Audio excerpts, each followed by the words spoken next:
कम जगह, मिट्टी की कमी, शहरों में अक्सर ये समस्या देखने को मिलती है। पर बहुत सारी सब्जियां और बहुत सारे प्लांट्स ऐसे हैं जिन्हें आप छोटे छोटे से पॉट्स में, बास्केट में, कम मिट्टी में या फिर बिना मिट्टी के ग्रो कर सकते हैं। तो आज इस वीडियो में मैं आपको दिखाने वाली हूँ। मैंने बहुत सारी ये जो वेजिटेबल्स ग्रो करी हैं तो बहुत कम सॉइल का यूज करा है।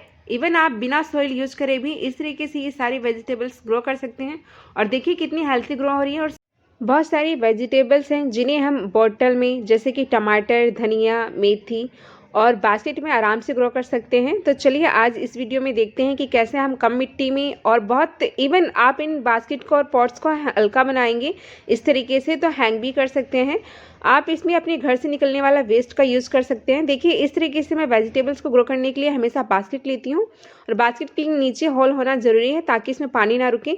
और ये सब आप जो इसके अंदर देख रहे हैं ये सब मेरे जो यहाँ से टेरेस पे से वेस्ट निकलता है, यानी कि लीव्स निकलती हैं और जो पॉट से थोड़ी बहुत सॉइल निकलती रहती है उसको मैं इकट्ठा करती रहती हूँ। तो इस टाइम बहुत सारा इकट्ठा हो गया है, तो उसी से मैं देखिए काफ़ी सारी वेजिटेबल्स लगाने जा रही हूँ और आगे मैं आपको रिजल्ट भी दिखाने वाली हूँ। तो इस तरीके से आप इसके लिए जो आपके घर से इस टाइम ग्रीन कचरा निकलेगा वेजिटेबल्स का, जिसमें मटर के छिलके हो गए और गाजर के छिलके हो गए, जितने भी आपका किचन वेस्ट निकलेगा उसको भी ले सकते हैं। अगर उसको लेंगे तो हल्का सा अगर सुखाना चाहें तो सुखा दें, बट अगर धूप नहीं निकल रही तो आप उस गीले कचरे को भी, यानी कि किचन वेस्ट को भर सकते हैं। तो इससे क्या होगा कि आपको कंपोस्टिंग की ज़रूरत नहीं पड़ेगी 3-4 महीने तक।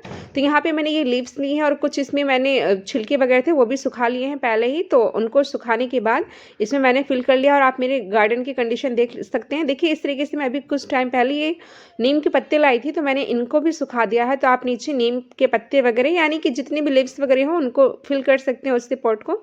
तो यहाँ पे मैंने ये सारी लीव्स ले ली हैं और कुछ देखिए इसमें आपको हरा हरा नज़र आ रहा है, मटर के छिलके हैं। तो आप ग्रीन जो हमारा किचन वेस्ट निकलता है उसको भी ले सकते हैं और फंगस वगैरह कुछ नहीं लगेगा, क्योंकि अभी मैं बताने वाली हूँ आपको कैसे ग्रो करनी है वेजिटेबल्स। तो इससे हमारा जो पॉट और बास्केट तैयार होगी वो बहुत हल्की होगी और जिसको आप कम जगह में हैंग भी कर सकते हैं। तो इससे आपकी जगह की समस्या भी सॉल्व हो जाएगी। देख सकते हैं आप ये कितने मतलब भुरभुरी टाइप है, इसमें जो सॉइल निकली है नीचे से।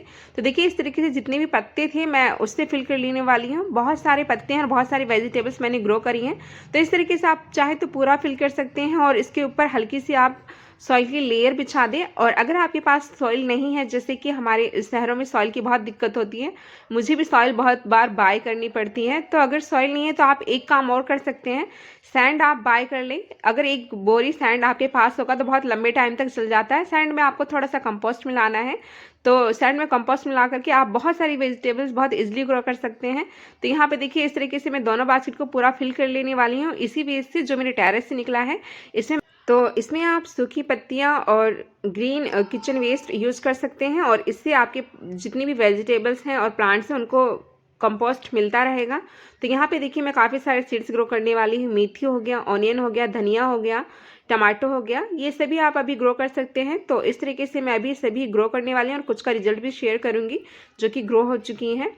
ये देखिए इस बास्केट में मैंने अपने पॉट से निकली हुई पुरानी सॉइल को डाला था और सूखने के लिए रख दिया था। तो काफ़ी दिन से ये टेरेस पे ही पड़ी हुई है, तो सूख गई है। तो जो दोनों बास्केट थी उन दोनों बास्केट को मैंने उसी वेस्ट से भर दिया है। तो आप भी पूरा पूरा वेस्ट से भर दें, चाहे किचन वेस्ट से भरें जो ग्रीन किचन वेस्ट हो, या फिर लिप्स से भर दें। उसके ऊपर आपको हल्की हल्की सॉइल की लेयर बिछानी है। तो हल्की सॉइल की जो लेयर हम यहाँ पे बनाएंगे, तो यहाँ पे देखिए इस तरीके से 50% आप नॉर्मल गार्डन सॉइल ले लें और 30% उसमें कंपोस्ट डालें। कंपोस्ट में आप वर्मी कंपोस्ट, किचन कंपोस्ट या गोबर की खाद ले सकते हैं।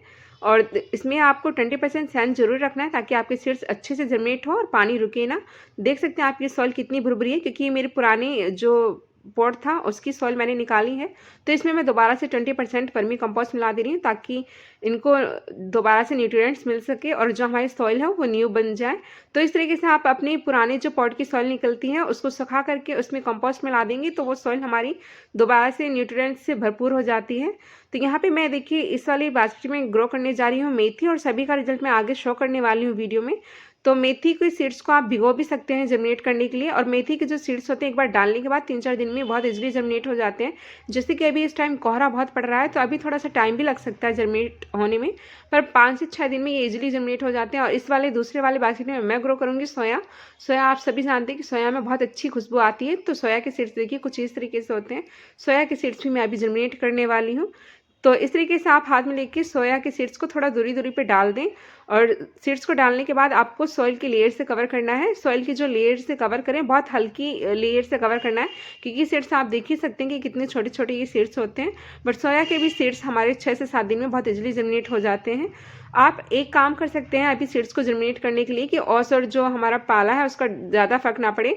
इस तरीके से देखिए, सीड्स डालने के बाद और सॉइल से कवर करने के बाद और पानी डालने के बाद इसको आप किसी पॉलीथीन वगैरह से ढक सकते हैं, ताकि इस पर ओस ना पड़े और इसकी सीड्स जो हैं हमारे वो जर्मिनेट हो जाएंगे बहुत जल्दी से। तो यहाँ पे देखिए हल्की हल्की जो सॉइल मिक्सचर मैंने बनाया था उसी से कवर कर रही हूँ। तो सेम उसी प्रोसेस से मैं दूसरी बास्केट में मेथी ग्रो करने जा रही हूँ। ये मेथी हमारी हाइब्रिड है। जो देसी मेथी है आप सभी जानते हैं कि उसके सीड्स काफ़ी बड़े बड़े होते हैं।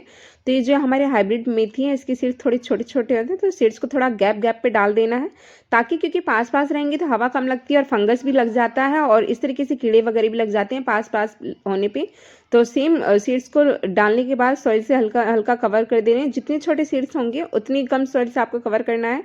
कवर करने के बाद आपको हल्का हल्का पानी डालना है, आराम से पानी डालना है, ताकि सीड्स इधर उधर ना हो। मेरे एक हाथ में कैमरा है और एक हाथ से मैं पानी डाल रही हूँ, तो थोड़ा ऊपर से डाल दे रही हूँ। इस तरीके से देखो, आपको बिल्कुल आराम से पानी डालना है, ताकि हमारे सीड्स सारे एक जगह ना आ जाए।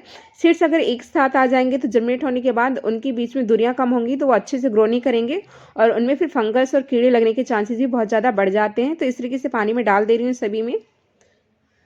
इस तरीके से सीड्स हम जब भी ग्रो करते हैं तो हमें एक कन्फ्यूजन रहता है थोड़ा सा कि हमें सीड्स को रखना कहाँ है। हमें सीड्स को हमेशा सेमी शेड में रखना होता है, जहाँ हल्की फुल्की सनलाइट मिल सके छनती हुई। तो ऐसे में सीड्स बहुत अच्छे ग्रो होते हैं, तो आपको ऐसी जगह रखना है।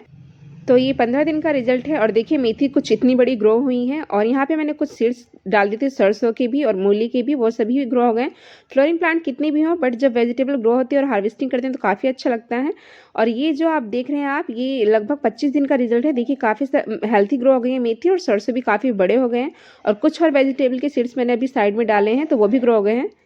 तो इस तरीके से बहुत कम मिट्टी में और बहुत कम जगह में भी आप बहुत सारे वेजिटेबल्स को और बहुत सारे प्लांट को ग्रो कर सकते हैं। आप अपनी इन बास्केट को हैंग भी कर सकते हैं, क्योंकि ये वेट में बहुत हल्की हैं। तो आई होप आपको ये वीडियो पसंद आई होगी। तो चलिए मिलते हैं नेक्स्ट वीडियो में। अपना और अपनी फैमिली का ख्याल रखिएगा, हार्ड वर्क करते रहिएगा to achieve your goal. Bye.